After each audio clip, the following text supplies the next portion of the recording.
Conexão Poder.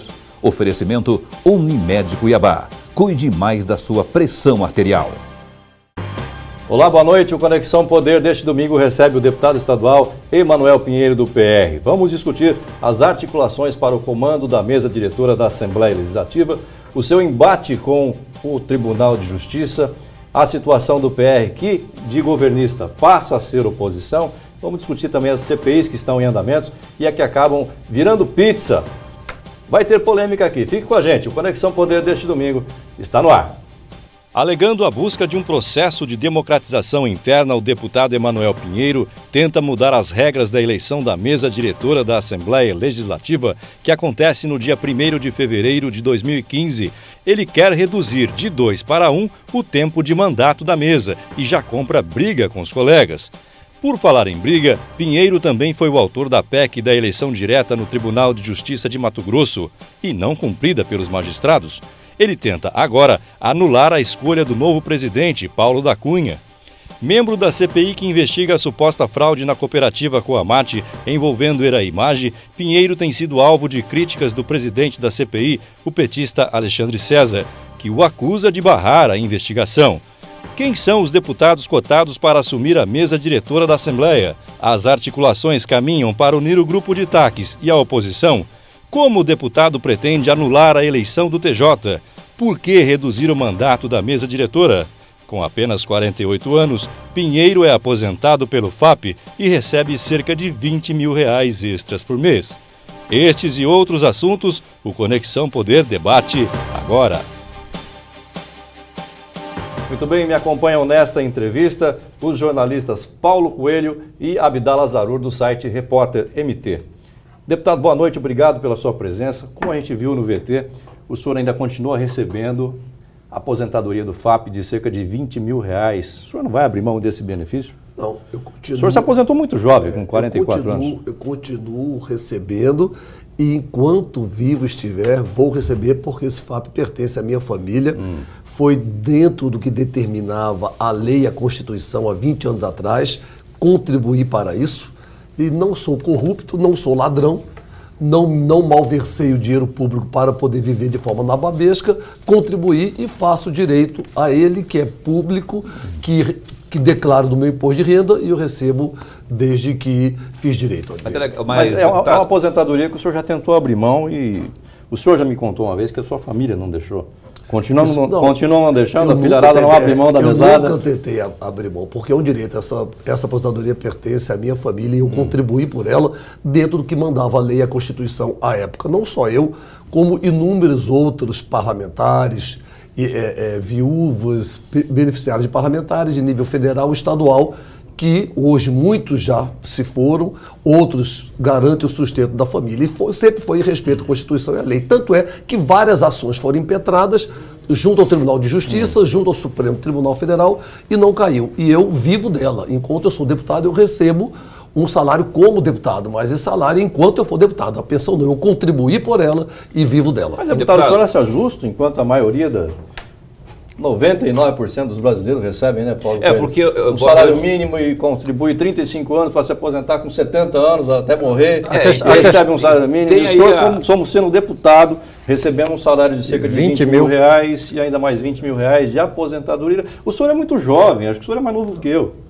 Certo? Não é questão... É legal, mas é moral. A pergunta minha seria essa aí. É questão... Legal, me processa. E moral. É questão justa, perfeitamente legal, e aquilo que dentro de um Estado democrático de direito não for considerado legal, é só buscar o judiciário e tentar derrubar, como o Ministério Público já o fez, perdeu algumas vezes, tentou outras, e eu estou defendendo, e todos aqueles que se sentem lesados estão defendendo. E acho que é perfeitamente moral, porque eu contribuí por ela.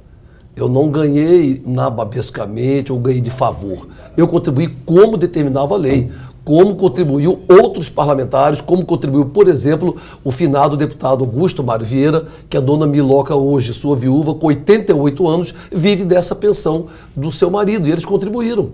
E não tem outro patrimônio a não ser essa pensão.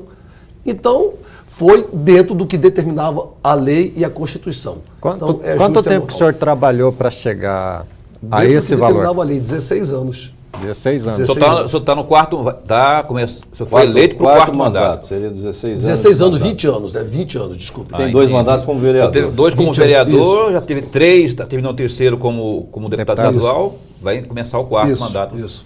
Isso eu acho, então, que legal a gente sabe que é, mas moral, o senhor teve 34.500 votos agora. Certo. Quer dizer, o senhor tem uma explicação, ou pelo menos é parâmetro, para esses eleitores, no mínimo para esses eleitores, 34.500 que o senhor, que votaram no senhor.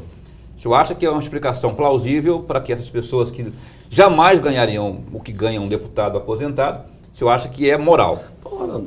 Paulo, eu digo não só é plausível, como todos sabem. Vocês falam isso sempre e eu acho bom mas que num falem. país onde a renda média é de R$800, Não, mas eu acho que vocês têm que falar mesmo. Acho que tem que falar mesmo, até porque a gente é público. A tônica desse programa é essa, chutar a canela mesmo. Vocês têm que falar mesmo, vocês sempre falam. E onde machuca, que é no você não bolso. se incomoda com isso. O senhor não se incomoda, mas... Parece que vocês estão incomodados. O cidadão que está em casa, não é como é que isso, você vai explicar para o isso. cidadão que está em casa que um deputado recebe 20 mil reais de aposentadoria aos 47 anos? Né? Dante de Oliveira... Enfim. Cansou, quando ele foi candidato a prefeito, ele respondeu isso. Quando ele foi candidato a governador, ele respondeu isso. Quando ele foi candidato à reeleição, E ele vão respondeu continuar isso. respondendo. Eu acho natural, eu acho bom. Continuar respondendo. Então, não é que a gente está mais população incomodado que o sabe. senhor. Não, A gente acha calma. assim, que existe uma Calma, explicação. Paulo. Calma, pessoal, estou falando. Deixa eu terminar.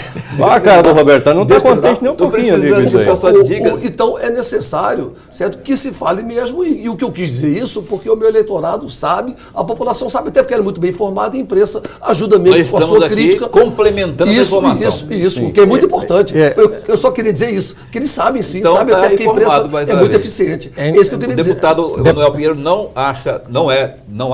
é ilegal e também não acha imoral. Quer dizer, é uma coisa que... Tá, mas eu vou lhe chutar a canela mais uma vez. Não, André, O que o senhor diria para quem está em casa e recebe R$724, é isso o salário mínimo? Quando recebe... Contribuiu 35 anos, trabalhou a vida inteira, recebe R$724, mal dá para comprar o remédio de artrose, de artrite ou de sei lá do quê.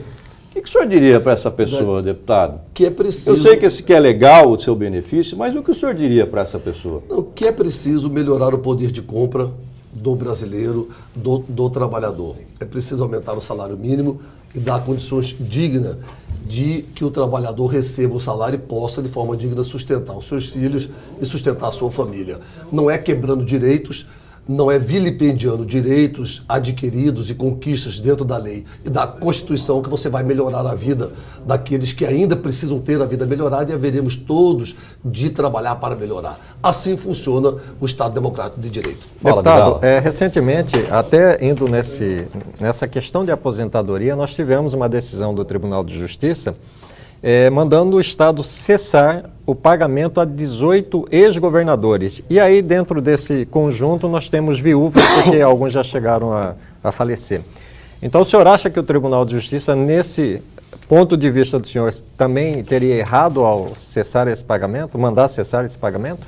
Eu não conheço os termos, eu teria que ver o processo para dar a minha opinião, até como advogado, do ponto de vista legal, constitucional, ou a tese defendida pelo Tribunal de Justiça. É claro que deve ter tido respaldo, porque os nossos desembargadores são altamente qualificados e preparados para ali estarem.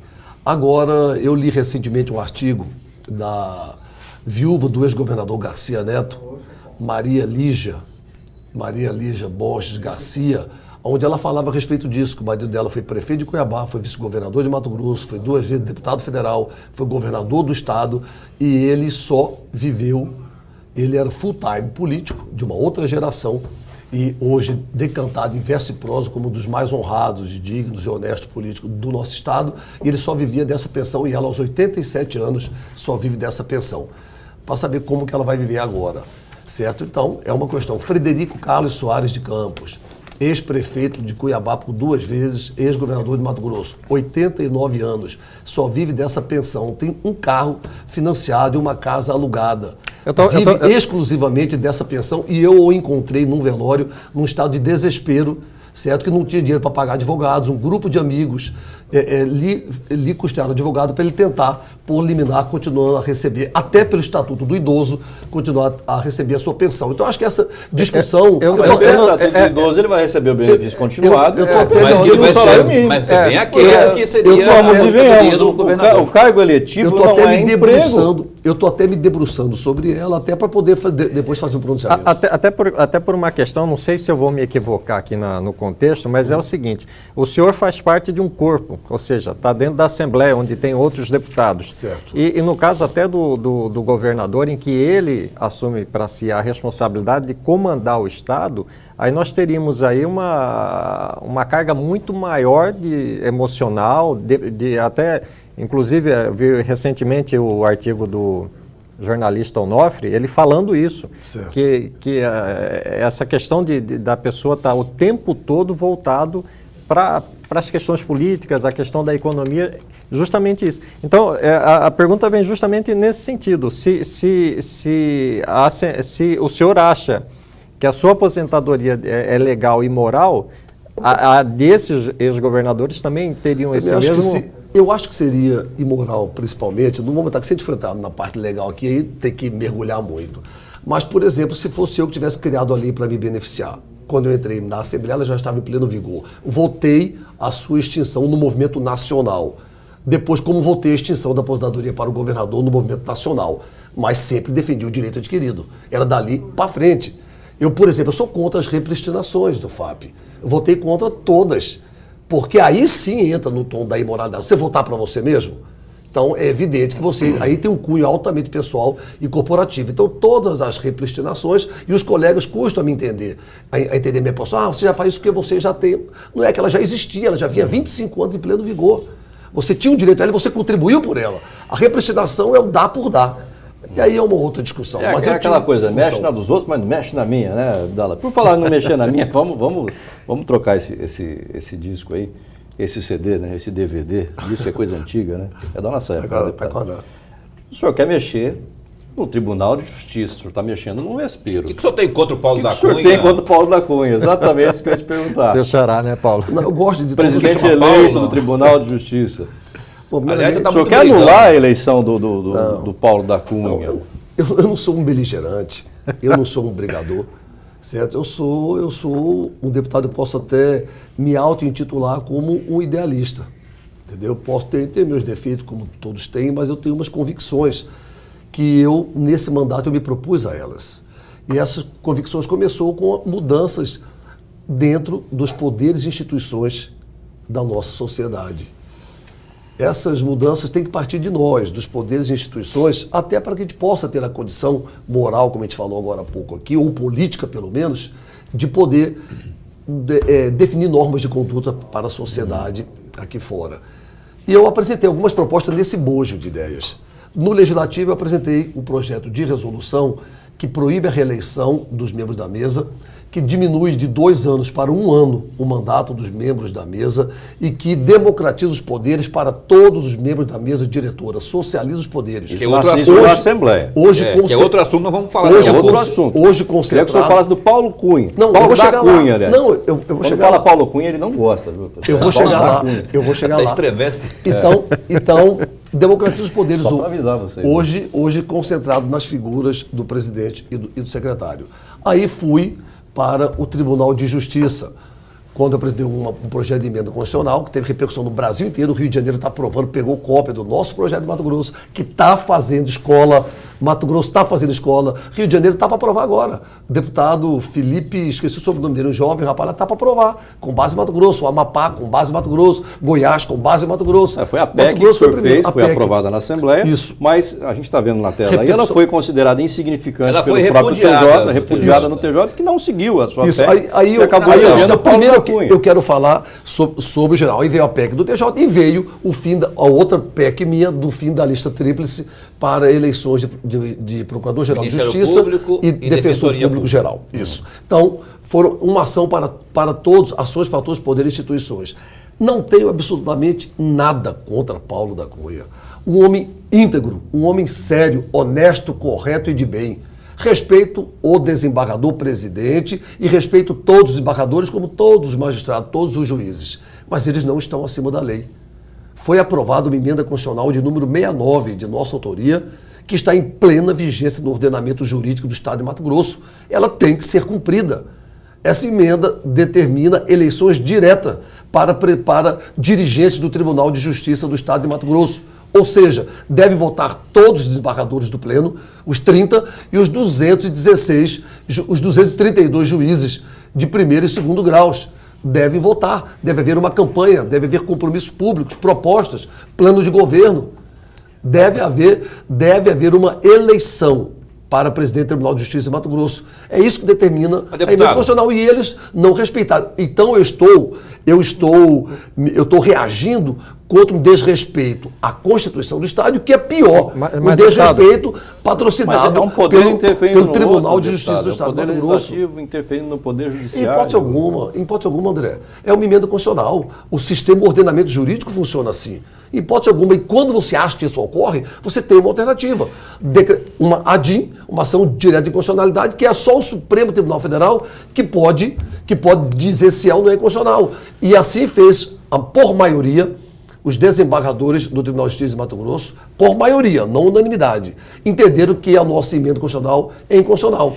Aí entraram provocaram o Supremo Tribunal Federal para decretar a sua inconstitucionalidade. Não conseguiram. Então, enquanto não derrubaram, ela está em plena vigência e tem que ser cumprida. A eleição que elegeu o desembargador Paulo da Cunha, não obstante ser um homem de bem, não estamos em questionamento, foi uma eleição ilegítima. E nem Paulo da Cunha e nem Emanuel Pinheiro estão acima da lei. Mas, deputado Emanuel Pinheiro de Deus, o senhor está... Esse de Deus é por sua conta, não está o nome dele.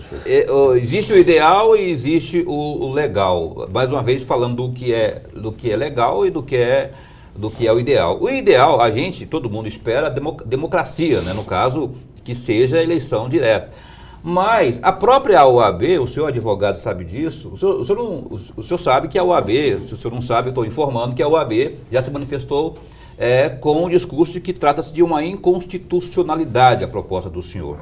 A OAB não te representa, o senhor não concorda com esse ponto de vista, com essa alegação da OAB?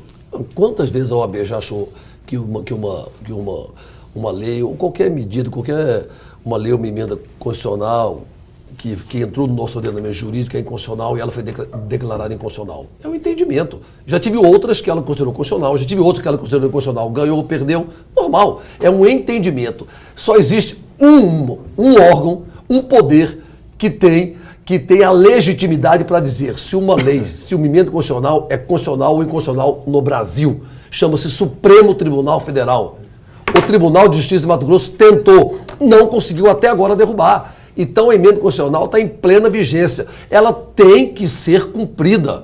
Então eu peço o apoio da nossa imprensa, que é presente, que é crítica, preparada. Aqui estão diante de mim 3 ícones da nossa imprensa. Certo? Obrigado. Abdala, Paulo e André. Me ajudem a cobrar. Me ajudem, convidem aqui para vir desembargadores, juízes. Tem dezenas de juízes que já me abraçaram, me cumprimentaram, certo? Pela iniciativa que eu estou correto. Nós temos que levantar um debate salutar, sadio, junto ao Poder Judiciário, para que eles se questionem também. Mas é isso que eu quero saber do senhor. Paulo da Cunha, desembargador Orlando Perri, estão convidados aqui para o Conexão Poder. Basta se manifestar, nossa produção vai entrar em contato. Apesar de a assessoria de imprensa do TJ já ter informado que eles, os próprios não comentam esse assunto. Não vão comentar esse assunto. Deputado, eu preciso fazer um intervalo. Eu preciso fazer um intervalo, Abdala. Vou deixar uma pergunta no ar. O senhor é um dos grandes membros do PR e há na Assembleia em trâmite uma CPI que investiga uma suposta fraude do senhor Eraí Maggi com uma cooperativa chamada Coamate. O senhor é acusado pelo seu colega de Assembleia, o petista Alexandre César, que é o presidente da CPI, correto, Abdala? Sim. E está tentando barrar os trabalhos da CPI para proteger o seu Eraí Maggi. O que o senhor diria para o Alexandre César? O senhor fala daqui a pouco, depois do intervalo. Você em casa não saia daí. Falei que ia ter polêmica aqui. Daqui a pouquinho voltamos com o deputado Emanuel Pinheiro no Conexão Poder deste domingo. Até já.